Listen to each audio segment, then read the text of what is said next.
Bueno, ahí me confirman que podemos empezar. Bueno, bienvenidos a todos los que se han sumado a este encuentro. Ahí se van a ir conectando.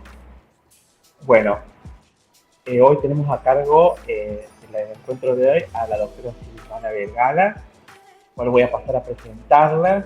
Bueno, la doctora Silvana Vergara es magíster en demografía, por ejemplo, de estudios avanzados en la Universidad Nacional de Córdoba, abogada de la Universidad Nacional de Córdoba, profesora adjunta por concurso en la asignatura de Demografía y Políticas de Población en la licenciatura de Trabajo Social de la Universidad Nacional de Córdoba, de la Patagonia Austral, profesora adjunta de Sociología Jurídica en la carrera de Abogacía de la Universidad Nacional de Córdoba, interviene en diferentes procesos de investigación y extensión como directora, a la cual he participado como ayudante y les recomiendo la experiencia. Publicó diversos capítulos de libros y artículos sobre acceso a la justicia, migraciones y enseñanza jurídica, temas que trabaja en la actualidad desde la investigación y la extensión. A su vez es asesor en la línea de trabajo con migrantes en una ONG local y vicepresidenta de la Sociedad Argentina de Sociología Jurídica. Dejo su mail, silvana.vergara@unice.edu.ar. Después lo voy a compartir por el chat. Bueno, estimados estudiantes, damos el inicio y le doy la palabra a la profe.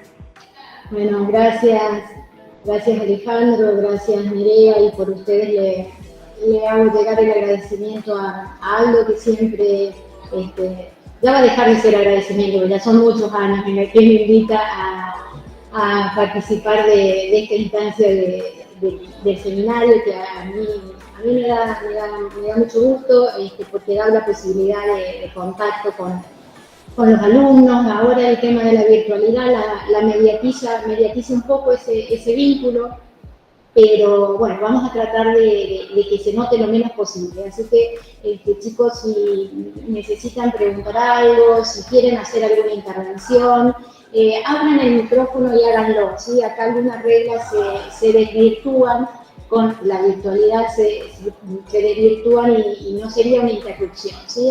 Porque no tenemos otra forma. Yo, por otro lado, no estoy tan atenta, o por ahí Alejandro o Nerea me pueden advertir, pero cuando levantan la mano que está acá el sistema nos permite, no siempre lo veo. Entonces, bueno, si quieren hacer una pregunta, si hay algo que no queda claro, interrumpan con total libertad, porque de eso se trata, ¿no? De poder conversar sobre algunas cosas de las que uno tiene un poco más de trayectoria y, bueno, quiere compartirlas con ustedes. Pero la motivación es el interés que puedan tener ustedes. Así que si tienen que manifestarlo, la forma que crean más conveniente va a ser bienvenida. Y bienvenida. A ver, la pregunta que a mí me gustaría hacerles y que espero respuesta, no es pregunta retórica, es que me cuenten sobre qué han estado conversando en las sesiones anteriores, en los encuentros anteriores con los otros profes. Si ustedes me tuvieran que contar, ¿no? Bueno, ¿de qué se trata el seminario? ¿Qué me dirían? El que quiera, abran, no es evaluación, es curiosidad. ¿Qué dirían? No dicen nada.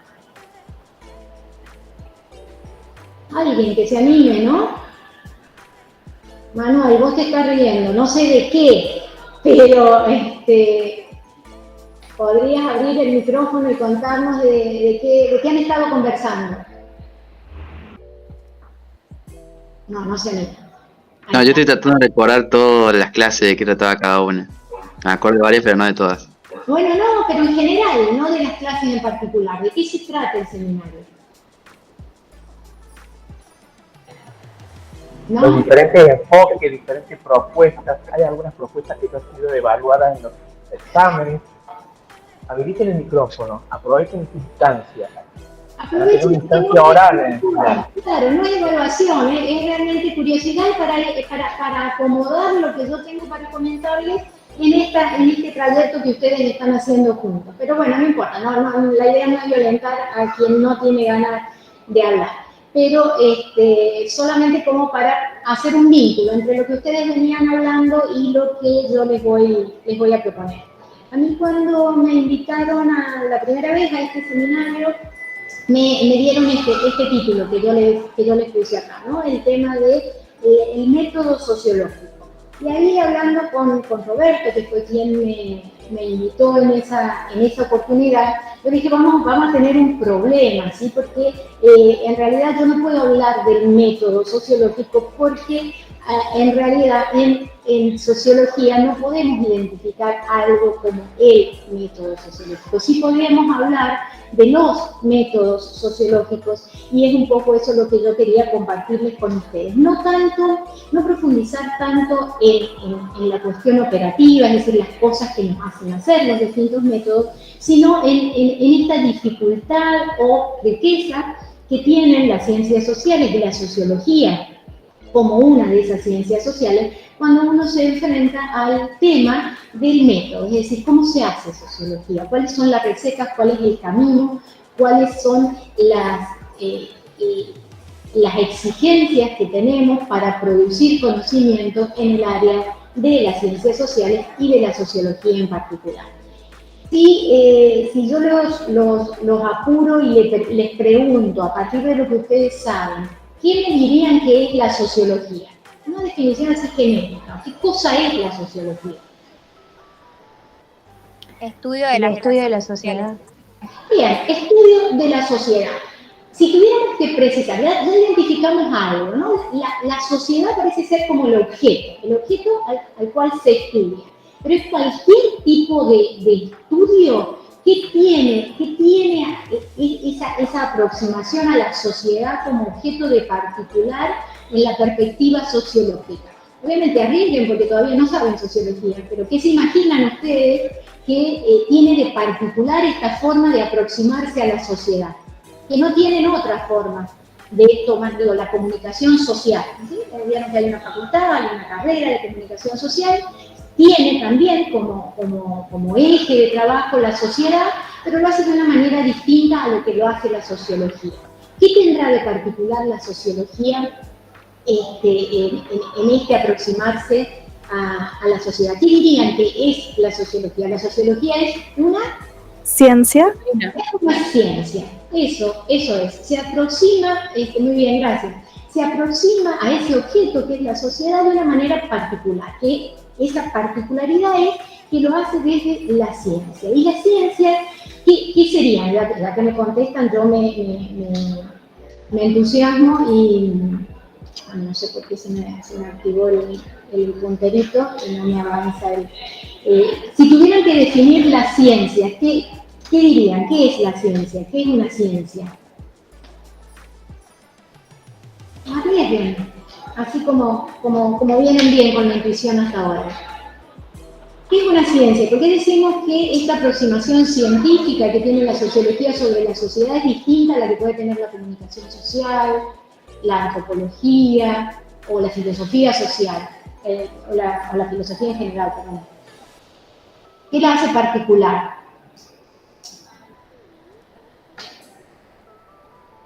La ciencia es una forma de conocer, ¿sí? Una forma de conocer que se jerarquizó a partir de la modernidad, ¿sí? Donde se definió como la forma de conocer legitimada. Generalmente cuando uno pregunta qué es ciencia, generalmente lo que ustedes suelen contestar que es una forma de producir conocimiento o es una actividad que tiene un objeto y un método. Y ahí aparece esta relación del tema del seminario de ustedes con la sociología y esto de los métodos sociológicos. Entonces la ciencia es una forma de conocer. ¿Es la única forma de conocer? No, es una forma de conocer distinta. ¿Qué la hace distinta? Bueno, eso vamos a ver, ¿no? Que produce conocimiento a partir de la investigación. ¿Qué tiene de propio la investigación científica? Y ahí aparece de nuevo el método, ¿no? Es decir, la forma en que se hace este tipo de investigación y sobre todo el para qué se hace este tipo de investigación que tiene que ver con la producción de conocimiento, es lo que particulariza esta forma de conocer que son las ciencias y de la cual la sociología es parte, ¿no? Como yo les puse aquí en estos reportes de noticias, no solo la sociología hace investigación, no solo las ciencias hacen investigación, ¿no? Estas son noticias que tienen que ver con la divulgación de conocimiento científico, pero también de conocimiento periodístico, de conocimiento judicial. La justicia también investiga, los medios investigan y la ciencia investiga. ¿Qué tiene de particularidad esta investigación, esta producción de conocimiento que tienen las ciencias? Tiene que ver con esto que les decía que surgió en la modernidad, como forma jerarquizada y privilegiada de producir conocimiento. ¿Qué tiene de particular esta forma de producir conocimiento? Es de dónde proviene el dato. Esta elaboración sobre las formas de conocer la elaboró Augusto Comte, ¿sí? Es un científico, era filósofo en realidad, que las ciencias todavía como tal, las ciencias sociales todavía no se habían desarrollado, pero en un momento, ¿no?, de grandes cambios sociales, en la Francia de los fines de 1700, comienzo del siglo XIX, estaba sufriendo cambios profundos, ¿no? Todo el orden social a raíz de los hechos ocurridos con la Revolución Francesa y la Revolución Industrial, ¿no? Europa estaba cambiando. Entonces la preocupación de Comte y de otros preocupados con la realidad social tenía que ver con conocer esa realidad y conocer de una forma analítica y sistemática. Y quienes venían conociendo de esa forma eran las ciencias naturales, y que habían logrado grandes avances y avances importantes, sobre todo con la disminución de la mortalidad y el conocimiento que las ciencias naturales estaban brindando en relación al control de enfermedades, al saneamiento de los lugares de vivienda, a la construcción, a la forma de construcción. Entonces los avances que se habían dado en las ciencias naturales incentivaban a estos pensadores a tratar de encontrar una forma de conocer lo social que produjera estos mismos resultados, es decir, un conocimiento cierto, profundo de la realidad que nos pudiera orientar hacia cómo intervenir en ella para evitar o potenciar los efectos, ¿no? Que es lo que hacen las ciencias naturales. Y las leyes que descubren las ciencias naturales tienen que ver con descubrir la causa que genera un efecto. Si yo celebro el efecto, si yo quiero el efecto, bueno, trabajo sobre la producción de la causa para que el efecto se me produzca. Si yo quiero evitar el efecto, como es en el caso de las enfermedades, también intervengo para que la causa no se produzca y así evitar el surgimiento del efecto. Esta posibilidad de intervención es lo que movilizó a estos pensadores a tratar de encontrar en la sociedad las leyes que la rigen. Así como las ciencias naturales habían encontrado en la naturaleza las leyes que rigen el acontecer de la naturaleza, buscaban el método, la forma de encontrar esas mismas leyes, identificar las causas de los fenómenos sociales. Entonces, a partir de ahí es que surge lo que se conoce la ley de los tres estados que elaboró Augusto Comte y mirando, ¿no?, cómo se había producido el conocimiento a lo largo de la historia. Identificó estas tres formas, ¿no? ¿Y por qué es importante esto? Porque sobre todo en la columna del medio está la novedad que incorpora el conocimiento científico en la producción de las teorías sociales o de la producción de conocimiento en el ámbito de lo social, que es después lo que pasó a llamarse sociología. ¿Sí? Cuando Augusto Comte, muchos no sé si ustedes lo conocían, pero en muchos lados se lo presenta como el padre de la sociología. En realidad le puso el nombre a la sociología si tenemos que discutirle la paternidad, yo estaría más a favor del segundo personaje que tienen aquí, que es Émile Durkheim, ¿no? Que fue quien realmente puso en acción la propuesta de Comte y produjo conocimiento científico de lo social utilizando el método que había propuesto Augusto Comte. ¿Sí? Augusto Comte no hizo sociología, pero sí, digamos, planteó las bases a partir de las cuales después se desarrolló la sociología como una ciencia social. Y como les decía, lo central que tiene esta forma de producir conocimiento que nació en la modernidad a la luz de lo que venían siendo las ciencias naturales, tiene que ver con el origen de la información que el conocimiento usa, que es la observación. Por eso, cuando pensamos en la ciencia y pensamos quién nos da el dato, ¿sí? Se separa de la filosofía, donde el conocimiento se produce a partir de la actividad de la especulación y recurriendo a entidades abstractas como son conceptos, las ideas, o mucho más antiguo, ¿no? la idea del conocimiento teológico que identificaba Comte, donde la información a partir de la cual se producía el conocimiento tenía que ver con la revelación, es decir, con lo que los dioses transmitían, y a partir de ahí se producía el conocimiento que regía o que ayudaba a entender la vida social. Comte, en la modernidad, calificó a estas formas de conocer, la forma teológica y la forma metafísica de conocer, como formas negativas de conocer, porque no producían el progreso que sí habían producido las ciencias naturales. Mientras que esta forma de conocer lo social que él proponía, que se acercaba a las ciencias naturales, donde el dato, el conocimiento se producía a partir de la observación de la realidad. Es decir, es la realidad la que me va a dar la información, los datos, para yo construir conocimiento. Esto que a nosotros ahora nos parece tan natural como origen del conocimiento, ¿no? Que es el corazón de las ciencias naturales y de las ciencias sociales, en esa época, tomando como objeto lo social, era como muy novedoso, ¿sí? Era nuevo, no se hacía, se empezó a hacer a partir del siglo XIX, como les decía, el primero que intentó transformar las reglas del método que usan las ciencias naturales para aplicarlo a este nuevo objeto que era lo social fue Émile Durkheim, donde uno de sus libros más leído y al que más se recurre cuando de estos temas hay que hablar o conocer es su libro que se llama Las reglas del método sociológico, que es, como les decía, esta adaptación del método de las ciencias naturales cuando lo que tenemos que conocer es la ciencia, la naturaleza. Entonces, es así que la primera sociología, la primera forma de conocer el objeto de lo social, adoptó como método el que se conoce como naturalismo positivista.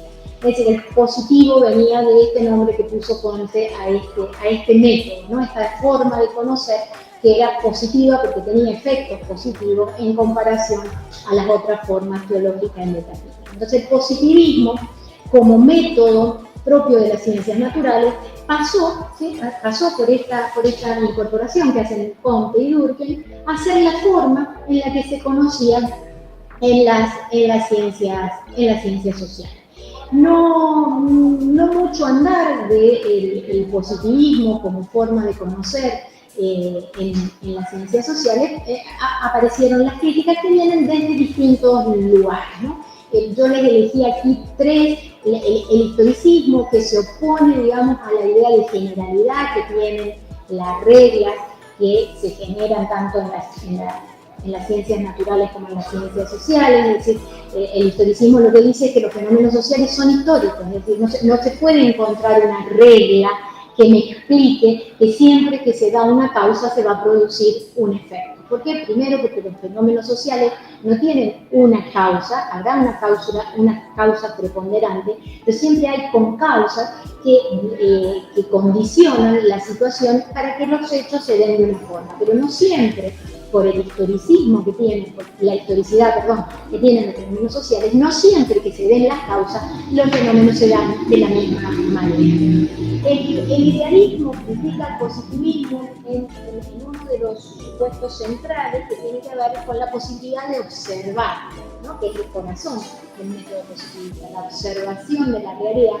Porque los idealistas le dicen a los positivistas, sí, en las ciencias naturales se pueden observar, los objetos de las ciencias naturales son observables por los sentidos, mientras que lo que tienen de propio los fenómenos sociales no son directamente observables. ¿Sí? Es decir, el idealismo lo que dice, lo vamos a ver un poquito, es que lo propio de los fenómenos sociales tiene que ver con los símbolos, con los significados que se intercambian en las relaciones sociales, en la interacción social, y entonces eso no se puede observar con el método positivista. Hay que pensar otro método para las ciencias sociales.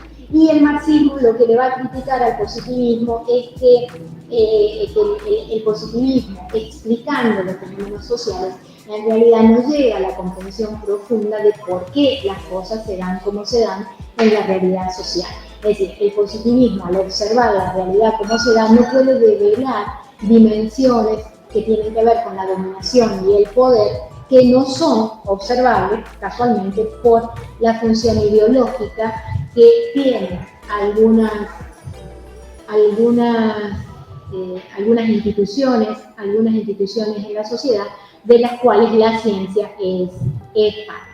Entonces, digo, en las ciencias sociales ocurre un fenómeno, digamos, que tiene que ver con que la respuesta a esta pregunta de qué es ciencia y por lo tanto cómo se define el método, cómo se define el objeto y cómo se define el método con el cual se estudia ese objeto, no tiene una sola respuesta.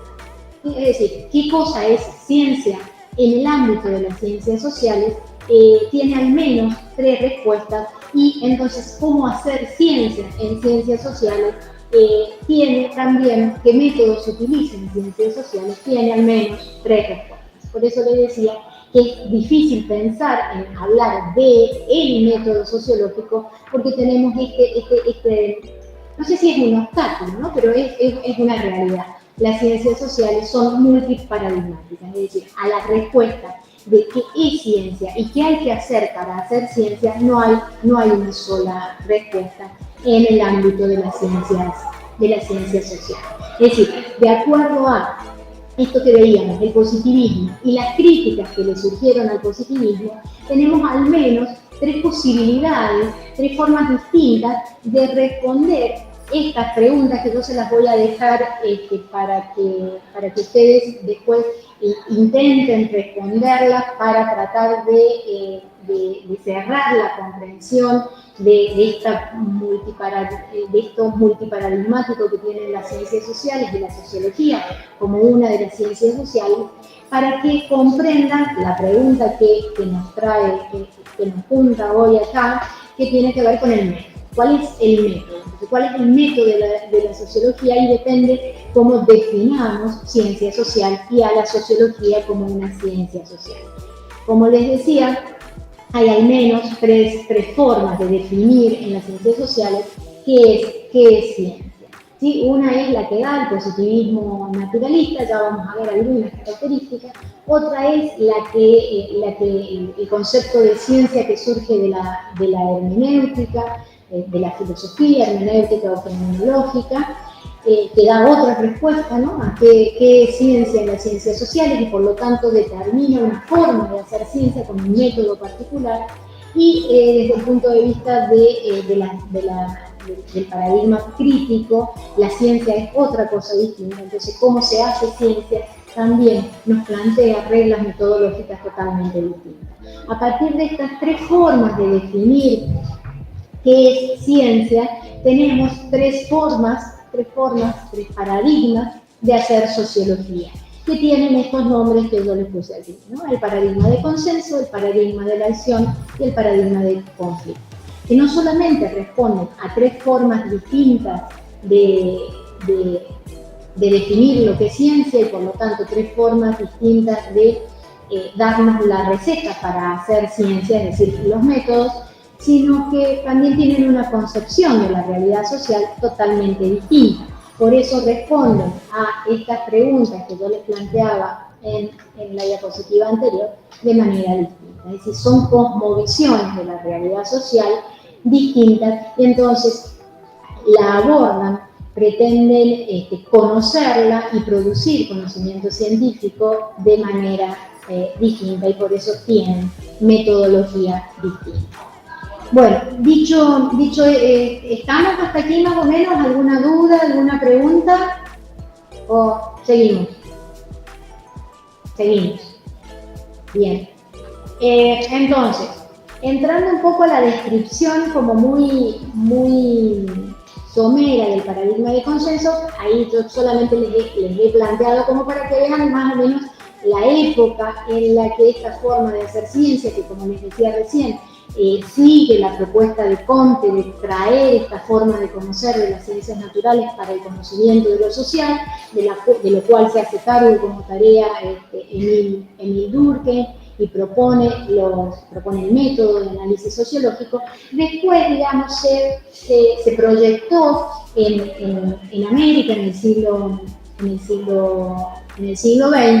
con la teoría funcionalista y el desarrollo que hicieron en Harvard, Talcott Parsons y Robert Merton, ¿no? En el siglo XX, hasta los años 50, el modelo hegemónico para hacer sociología tenía que ver con el paradigma de consenso, y la propuesta de estos sociólogos se regía, digamos, por esta similitud de método con las ciencias naturales que venía propuesta por Durkheim y Merton. Y las características que tiene esta forma de conocer tiene que ver con cómo se define la realidad social, que, para poder observarla al modo de que las ciencias naturales observan el mundo de la naturaleza, tenía que definirse o transformarse la realidad como en externa y objetiva. La otra característica que tiene este modelo de ciencia es la unicidad de la ciencia, es decir, esto que les decía recién, de que hay una sola forma de conocer científicamente, y es la del positivismo. Es decir, el positivismo como método sirve tanto para las ciencias naturales como para las ciencias sociales. El rigor del conocimiento, la cientificidad del conocimiento le viene por esto que ya lo planteaba Comte, ¿no? Y que sigue siendo en todos los paradigmas de análisis sociológico una exigencia, que es la validación empírica, es decir, que le da certeza al conocimiento, su adecuación a la realidad. No solo que surge de la realidad, sino que me ayuda a explicar la realidad. ¿Qué me dice que mi conocimiento es cierto? La contrastación con la realidad. Y para eso sirve el método, ¿sí? El método hipotético deductivo, que es el que generalmente ustedes tienen incorporado como método científico, ¿sí? Es el método, ¿por qué se llama hipotético deductivo? Deductivo, ¿por qué? Porque surge de la teoría que ya se conoce, es decir, el stock de conocimiento que produce la ciencia es el punto de partida frente a cualquier intento de producir conocimiento nuevo. Y es hipotético, ¿por qué? Porque frente a un problema que me plantea, en el caso de la sociología, la realidad social, yo me hago preguntas. Los problemas en sociología siempre se plantean como preguntas, una pregunta frente a la realidad social. Yo le genero respuestas tentativas. ¿De dónde saco esas respuestas tentativas? Después podemos volver sobre esto si tenemos tiempo, pero quiero avanzar también sobre los otros métodos. ¿Sí? Si yo le tengo que dar una respuesta tentativa para empezar a producir conocimiento, a obtener datos de la realidad para conocer esa porción de realidad que yo recorto como objeto de mi investigación, esas respuestas a esa pregunta que me hago las deduzco, ¿sí? Por eso es hipotético deductivo, la deduzco de las teorías. Y esas respuestas tentativas son las hipótesis. Entonces, esas hipótesis, que son las respuestas tentativas a mi pregunta, son mi instrumento de trabajo. ¿Por qué? Porque después yo con esa hipótesis voy a la realidad y veo qué me dice la realidad. ¿La realidad me confirma la que yo di como respuesta tentativa o no? Los datos que yo obtengo de la realidad me confirman que eso que yo pensé como respuesta es la respuesta a mi problema, o tengo que empezar a indagar por otros lados, o tengo que buscar otra información o otra teoría, ¿sí? Y lo que dice el modelo positivista es que siempre que se toma el trabajo que propone el método hipotético deductivo, el conocimiento mejora, ya sea porque se refuerza el conocimiento existente o porque se lo deja de tener como válido al conocimiento existente. Eso es lo que se llama Popper, que es un positivista más adelante en el tiempo, llama la falsación, porque dice que en las ciencias sociales no se obtienen verdades absolutas como pueden ser las leyes de las ciencias naturales, sino que se obtienen verdades provisorias. ¿Por qué? Porque son verdades hasta que no se demuestran que son falsas, ¿sí? Entonces, esta sería, como muy rápidamente contado, la aplicación del método hipotético deductivo, que es el método de las ciencias naturales, para el conocimiento de lo social, ¿no? Y para eso, para hacer observable la realidad social, es que los fenómenos hay que operativizarlos, es decir, desarmarlos analíticamente para poder generar variables y buscar indicadores que me permitan a mí vincular la teoría con la realidad. El objetivo que tiene el modelo positivista, al igual que el modelo positivista en las ciencias sociales, al igual que el positivismo en las ciencias naturales, tiene que ver con esto que decía, ¿no? Describir, explicar, para predecir, para poder intervenir, para poder manejar y llevar la realidad social hacia algunos lugares deseados. Eso sería rápidamente esta concepción de ciencia que propone como método en las ciencias sociales el modelo hipotético deductivo. Por otro lado, y de la mano de aquellas críticas que habíamos planteado que le surgieron al modelo positivista de ciencia en las ciencias sociales, tenemos esta otra forma de concebir la ciencia en el ámbito de la sociología, que tiene que ver con las críticas que nosotros recién planteábamos como historicistas e idealistas, y que son aquellas críticas que dicen que lo central en los fenómenos sociales no tiene que ver solamente con lo observable, sino que lo central, lo propio de la realidad social, está en los significados, en los símbolos que la gente intercambia en la interacción social. Y que esa interacción social, en realidad, es lo que tiene que observar la sociología. Eso es lo social.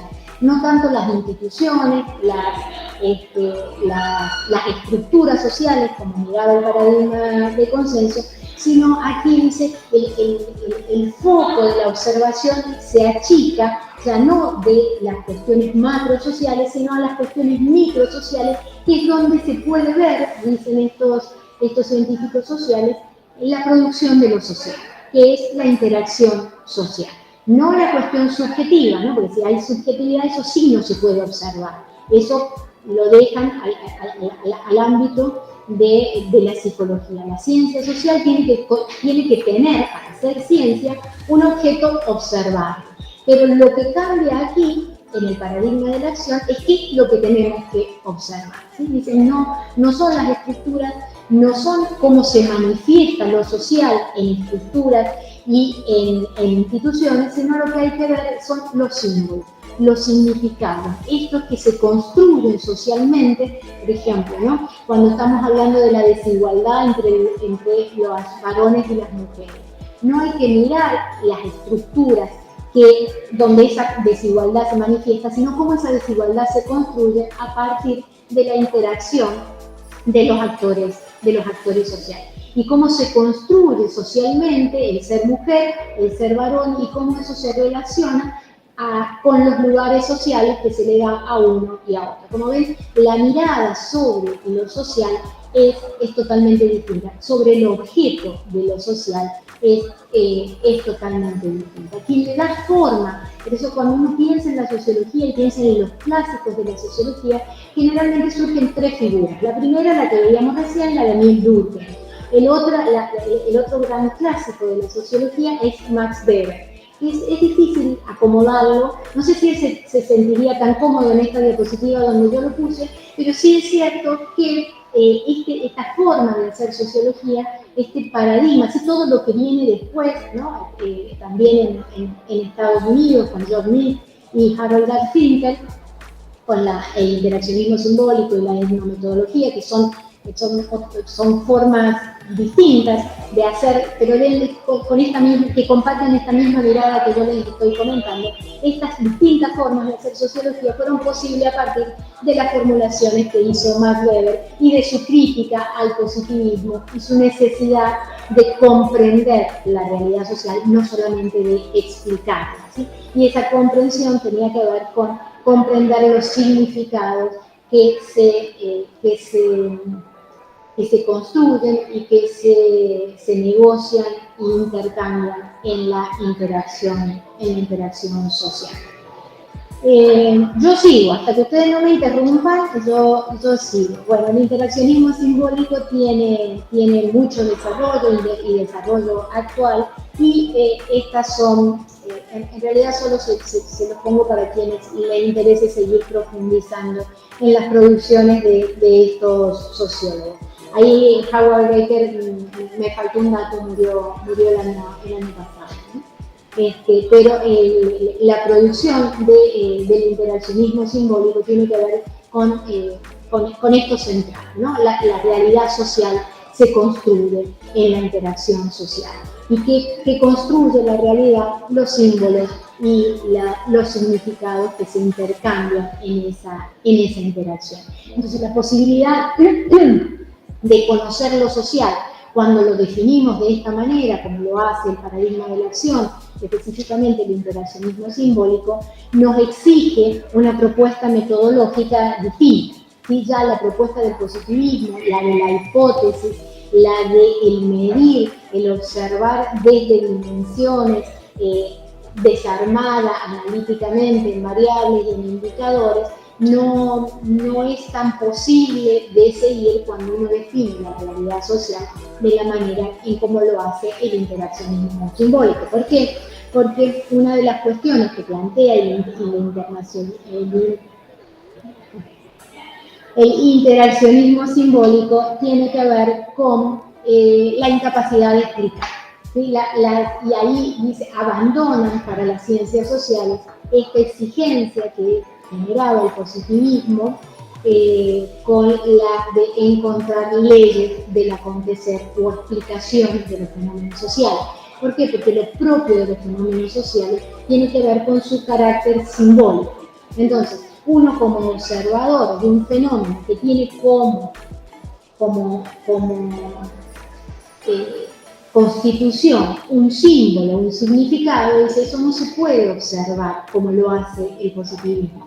Lo que se puede hacer es comprenderlo, interpretarlo. Entonces, lo que tienen que hacer las ciencias es encontrar un método, ¿sí? Una forma analítica, científica, donde el dato provenga de la realidad, porque en eso, como les decía recién, la validación empírica es exigencia en tanto el método positivista como en el método de la comprensión o el método interpretativo. Es decir, ¿quién me va a decir que la comprensión que yo estoy haciendo de esta realidad es válida como conocimiento? Es la realidad.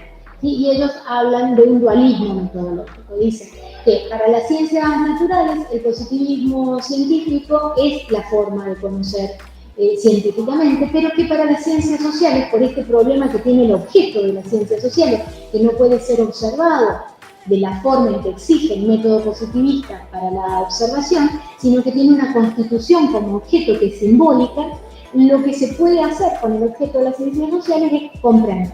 ¿Sí? Y entonces propone una metodología que no tiene que ver ya con la cuestión más cuantitativa de la estadística que produce las ciencias sociales positivistas, sino propone una metodología de aproximación cualitativa, se llama, al fenómeno, a los fenómenos sociales que tienen una caja de herramientas, digamos, los científicos del paradigma de la acción totalmente distinta a la del paradigma positivista, que tiene que ver con observación, entrevistas, grupos focales, entrevistas en profundidad, observación participante, investigación-acción, es decir, involucrarse en esa realidad para poder identificar los significados, cómo se construyen esos significados y poder interpretarlos. Por eso, dentro de este paradigma también, en el positivismo es importante el lenguaje, pero como lenguaje técnico para comunicar. En el modelo el paradigma de la acción o de la interacción social, el lenguaje es importante porque es uno de los vínculos centrales por el cual transitan los significados. ¿Estamos hasta allí? ¿Sí o no? ¿Siguen ahí? Sí. ¿Sí? Bueno, gracias. Seguimos entonces. A ver, habíamos dicho que había tres formas, y tres formas de encarar el estudio científico de la sociedad. Vimos que definen el conocimiento científico de manera distinta para lo social y por lo tanto proponen métodos para la producción de ese conocimiento distinto. Vimos el paradigma de consenso con la propuesta metodológica del método hipotético deductivo, el paradigma de la interacción o el paradigma de la acción con su propuesta del método de la comprensión interpretativo y su caja de herramientas de metodología cualitativa. Y la tercera forma de afrontar el conocimiento de lo social tiene que ver con este tercer paradigma, que es el paradigma de conflicto, que surge, ¿no?, de la propuesta y de la actitud frente al conocimiento que plantearon Carlos Marx y Federico Engels, y que después retomó y relativizó en algunos aspectos que tenía más dogmática la primera propuesta, la escuela de Frankfurt, ¿sí?, que es un instituto de investigación que está en la ciudad de Frankfurt, en Alemania. Esta escuela tiene, con raíz marxista, también ha tenido una evolución en su desarrollo y en la producción de conocimiento, en lo que se conoce como la primera generación y la segunda generación de la escuela de Frankfurt. De estos personajes que son como centrales en esta producción, Horkheimer fue el primer director y el que elaboró, digamos, la noción de la actitud crítica, que es lo que caracteriza a esta forma de conocer propuestas por este tercer paradigma. Marcuse y Adorno fueron directores también del Instituto de la Escuela de Frankfurt en la primera generación y después seguida por estos otros científicos que les planteo acá abajo. El único que sigue vivo, al menos no me he enterado de novedades, es Jürgen Habermas, ¿no?, que sigue produciendo a pesar de su muy avanzada edad dentro de esta propuesta del paradigma crítico. En esto que yo les decía que uno de los elementos centrales por los cuales se separaban estos paradigmas tenían que ver en cómo concebían la realidad social. Sí, no lo profundicé tanto en el paradigma de consenso, pero cuando el paradigma de consenso mira la realidad social, ve un sistema, ¿sí?, ve una realidad conformada por instituciones, por eso les decía que tenía como una mirada macro, ¿no?, mira organizaciones, instituciones, la función que cada uno cumple en un sistema que supone cierto equilibrio y cierto orden. Y para ese paradigma, lo social se genera a partir de cierto consenso, por eso tiene ese nombre, y ese consenso genera orden, que es lo que termina siendo la sociedad. Confrontando esta idea de cómo mira la sociedad en el modelo crítico de ciencia o el paradigma de conflicto, cuando mira la sociedad también ve orden, pero el punto es que esta actitud crítica que quiso desarrollar Horkheimer en esta forma de vincularse con lo social, tiene que ver con descubrir qué genera el orden. Y Horkheimer dice que en las sociedades donde existen niveles de desigualdad como Profe, ¿podría repetir de vuelta esta parte sobre la teoría crítica y el conflicto? Porque se me cortó un cachito en audio y no pude escuchar bien la explicación. Dale, ahora vuelvo. En realidad estaba desarrollando, no había terminado porque volví al consenso para confrontar con esta mirada de conflicto. Es decir, cuando el modelo de conflicto, el paradigma crítico, mire el orden social, también ve orden, pero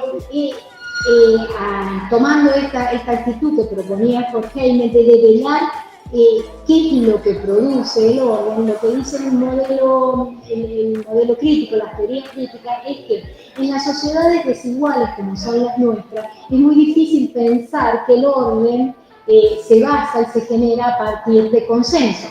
¿Por qué? Porque lo que hay en realidad es conflicto. Hay desigualdad, hay conflicto, hay dominación. Y en realidad si aparece un orden es porque hay poder que evita que el conflicto emerja y entonces se mantiene ese orden que es el que vemos. Entonces dice, nosotros para poder conocer la realidad realmente y científicamente tenemos que llegar a ese nudo que es el que genera el orden social, que en realidad no es el consenso, sino es el conflicto, el ejercicio de poder que evita que el conflicto emerja y destruya el orden social. ¿Se entiende la diferencia de perspectiva? Es que se están viendo lo mismo, ¿sí? Están viendo el orden social, pero para conocer cómo funciona el orden social, plantean énfasis y necesidades de abordaje y de mirada totalmente distintas. Y a su vez, el modelo de conflicto le suma al conocimiento social una exigencia de transformación social. Porque dice que, y esto es como más fino, si a alguien le interesa podemos seguir conversando en otro espacio, pero el modelo crítico de ciencia o el paradigma de conflicto dice que el positivismo, cuando explica la realidad social como lo hace, en realidad termina justificándola, termina fortaleciendo el status quo e impide esto que es lo que a ellos les interesa ver, que es el conflicto, y en realidad lo adormece al conflicto. Por eso dice que tiene una función ideológica la ciencia positiva, cuando en realidad dice lo que el conocimiento, el verdadero aporte que el conocimiento tiene que hacer en la modernidad, con la propuesta del iluminismo, tiene que ver con transformar la realidad social, sobre todo transformarla para aquellos que no están disfrutando de las ventajas de la modernidad, que son los que están en las situaciones desventajadas en las distintas jerarquías de desigualdad en la sociedad. Entonces, cuando la exigencia de mirada empírica desde este modelo de ciencia es mucho más, es mayor, es más exigente. Y en cuanto a el método, es decir, cómo logramos producir esa forma de conocimiento, combinan los métodos cualitativos del modelo de la interacción, del modelo de la acción, y los modelos cuantitativos, pero siempre guiados por estos supuestos epistemológicos que ellos plantean. Es decir, la necesidad de develar siempre la dimensión de poder y llevar en sí mismo el conocimiento la posibilidad, la potencialidad de generar transformación social. ¿Sí? Entonces, por eso volvemos a lo del principio. No podemos hablar del método sociológico. Ya ustedes han visto, se los he dicho como muy rápido, les he dado como mucha información. Con lo que se tienen que quedar de esta información que les di es que hay distintos métodos. Y los distintos métodos tienen que ver con distintas formas de concebir el conocimiento científico y con distintas formas de concebir lo social, la sociedad. Es decir, la sociología jurídica, que es con lo que ustedes se van a cruzar dentro de unos años aquí en la Facultad de Derecho, comparte con la sociología esta complejidad, ¿sí? Hay distintas perspectivas, hay distintos métodos y hay distintas teorías que surgen de estas perspectivas y del uso de estos métodos también dentro de la sociología jurídica. A su vez le sumamos que ya ustedes se van a encontrar con esto, pero en el IECA ya algo vieron también, que cuando se define el derecho como objeto de la sociología jurídica, también encontramos distintos paradigmas, ¿sí?, de definir lo jurídico. Entonces eso le da a la sociología jurídica un ámbito de trabajo rico, complejo y desafiante también, ¿no? Lo que lo hace como bastante interesante, ¿no? Lo que ustedes tienen que quedarse ahora para estar vigilantes en lo que va a ser su formación de acá a que terminen la carrera, es estas distintas formas de aproximarse a lo jurídico, ¿no?, que propone la sociología y la que propone la dogmática jurídica, ¿no?, que es el grueso de la formación que ustedes reciben en la Facultad de Derecho. ¿Sí? La sociología se aproxima al derecho no como un texto, ¿sí? Ustedes piensan en el derecho, piensan en normas, piensan en leyes, piensan en códigos. La sociología piensa el texto en un contexto, entonces piensa en fenómenos jurídicos, ¿sí? El problema que tiene la sociología jurídica es que este tipo de fenómenos dentro de la sociología no están muy desarrollados, ¿sí? El otro problema que tiene la sociología frente al objeto derecho es que el poder explicativo que da es limitado, como frente a todos los fenómenos sociales, ¿no? Y dentro de la sociología tradicional, no de la sociología jurídica, los fenómenos jurídicos se los ve casi exclusivamente como fenómenos de control social o como ámbitos de desviación, ¿no? El delito como una forma de desviación social. Son cuestiones, ¿no?, que la sociología jurídica tiene que superarle a la sociología tradicional para realmente hacer aportes en el ámbito del conocimiento del derecho como fenómeno social. Y por otro lado, como les decía, dentro del ámbito del derecho, la sociología jurídica tampoco entra con comodidad por esto que les decía recién, ¿no? Se concibe al derecho desde el punto de vista positivista jurídico, ahí desde tendría que haber agregado ese adjetivo que no es lo mismo que el positivismo científico. Tienen puntos en común el positivismo jurídico con el positivismo científico que estábamos viendo al principio de esta conversación con Comte y Durkheim y el paradigma de consenso, pero no se identifican, no son mismos, ¿no? Y la dogmática jurídica privilegia un estudio técnico y pragmático de los textos, ¿no? Entonces eso también la aleja de la sociología. Por eso la sociología jurídica siempre está incómoda, sea tanto en la sociología como en el ámbito del derecho. No obstante, a partir del siglo XX, estamos con poco tiempo como para entrar en pero a partir del siglo XX ha logrado hacerse, a partir sobre todo del desarrollo de estos dos autores, no son los únicos, pero quizás los puse porque son los que a mí más me gustan, pero no son los únicos.